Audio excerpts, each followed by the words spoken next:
اللهم صل على محمد وآل محمد. Bismillahirrahmanirrahim. En el nombre de Dios, el clemente, el misericordioso, la paz de Dios sea con todos sus profetas, desde Adán hasta Muhammad, salawatullah wa salamuhu alayhim ajma'in.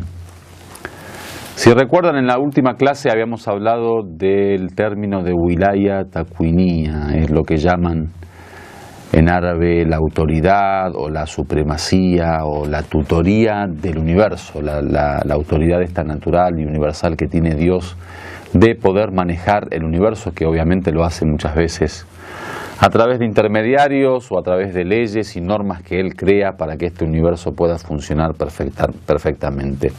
Todo este funcionamiento del universo depende obviamente de un control y una dirección y una administración divina precisa, perfecta, absoluta, abarcativa, multidimensional, que no se le escape ni la mínima de precisión en ningún tipo de sentido. A esta wilaya de Dios, este control que Dios tiene, esta autoridad que tiene Dios sobre la naturaleza y sobre el universo, sobre estas leyes de la naturaleza, le llaman wilaya takwiniya, o esta wilaya y este tipo de administración y señorío universal y natural. Bueno, muchas veces Dios hace posible que esta wilaya se transmita o se traslade a alguno de sus seres, de sus criaturas, como pueden ser algunos profetas, por ejemplo. Tenemos en los hadices de Ahlul Bayt alayhimus salam como el imam o el profeta tiene la capacidad de poder tener control sobre algunas cuestiones del universo, tener, digamos, una interrelación que permita cambios, modificaciones y cuestiones que con el permiso de Dios y con el poder de Dios el profeta o el imán puede hacerlo. Obviamente todo este tema es un tema de discusión importante en la teología y los teólogos a través de toda la historia siempre han planteado que el tema de la wilaya takwiniya hay que tocarlo de una manera académica, científica, sabia, con, digamos, con su propia naturaleza de profundidad del tema. Por eso no es simple decir que, bueno, fulanito tiene control sobre el universo, no es una cuestión de que fulanito tiene o no tiene. Estamos hablando del control de Dios que Él otorga a sus profetas o a sus imames, o a los imames, digamos, los sucesores de los profetas. Entonces, el tema de la wilaya takwiniya o el tema del control que puede ejercer un ser humano sobre parte del universo, si nosotros queremos dar un ejemplo pequeño y, digamos, bastante figurativo, nosotros sabemos que el único que tiene poder sobre el universo es Dios y que el único que tiene la capacidad de poder, digamos, administrar este universo es Dios y que el verdadero Señor es Dios y que Él maneja, digamos, desde lo más pequeño hasta lo más amplio e inmenso de este universo. Ahora bien, cuando Dios crea al ser humano, por ejemplo, crea al ser humano básicamente de tierra, como dice el Corán, de barro, de arcilla, y luego insufla en él de su propio espíritu.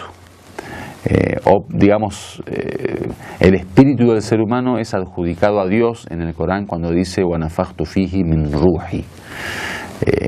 Es decir, que hay una dimensión divina en el ser humano, así como está la dimensión, a pesar de que todo es divino para nosotros, pero bueno, así como está la dimensión de la tierra, como la forma, esta estructura del cuerpo humano, Dios también insufla en él el espíritu, que del espíritu no tenemos tampoco digamos, tanto conocimiento detallado, a no ser lo que Dios nos enseñó a través del Corán.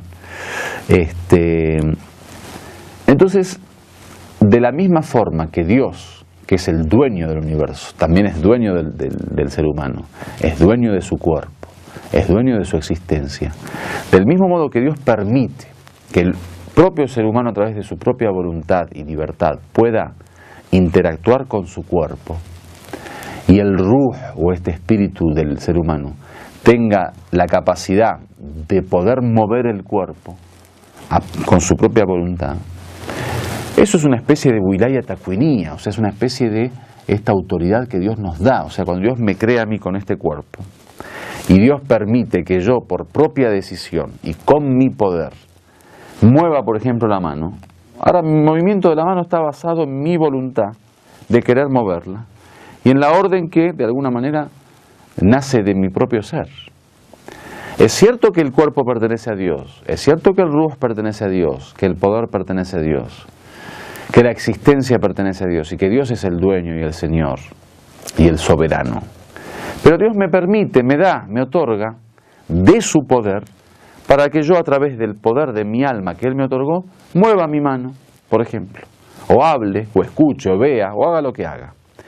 Esto es un poco, digamos, el ejemplo de Wilaya Takwiniyya, o de esta supremacía y de este control, de esta autoridad que Dios ejerce sobre el universo.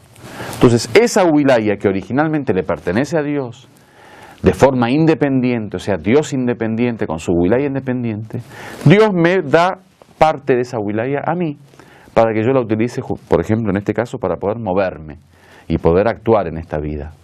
Entonces eso no es ningún tipo de shirk. Nadie puede pensar que esto es politeísmo, o que es idolatría, o que es asociarle otros dioses a Dios, o que es creer que Dios no tiene poder. No, eso es al contrario.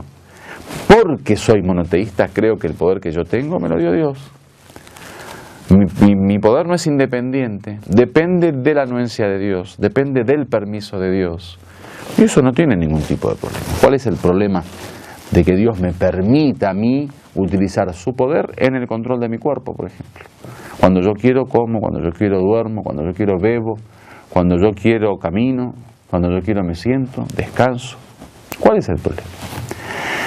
Algo similar y parecido, imaginemos que ocurre con el imán o con el profeta, como diciendo, bueno, así como Dios nos dio a nosotros este pequeño poder, este permiso de poder utilizar nuestro espíritu para ordenar a nuestro cuerpo moverse y actuar, del mismo modo Dios otorga ese permiso al profeta o a los imames para poder tener control no solo sobre su cuerpo, sino sobre el universo también.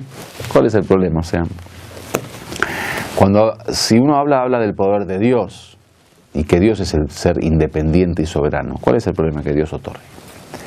Desgraciadamente muchos de nuestros hermanos en otras escuelas, especialmente entre los sunitas, han creído que no, eso es una especie de shirk, una especie de politeísmo, por ejemplo.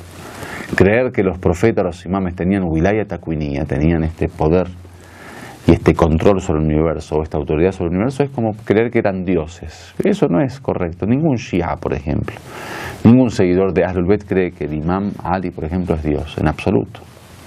Ni el profeta, ni ningún otro imam. Y desgraciadamente de ahí nacen muchos movimientos, como por ejemplo estos movimientos del takfir. Es decir, estos movimientos que consideran que todos los musulmanes que no siguen su pensamiento son káfires, son incrédulos. Y termina siendo después esto un fenómeno que aparece como cortando cabezas, como matando gente, haciendo guerras, luchando, destruyendo hogares, simplemente por un tema de creencia y pensamiento, pensando que aquel que no cree como yo, que no piensa como yo, entonces es un kafir. Por eso, de ahí la importancia de este tipo de temas, de hacer hincapié en la creencia del ser humano, porque eso le aclara mucho el panorama para no caer después en un comportamiento incorrecto como el de los movimientos del takfir.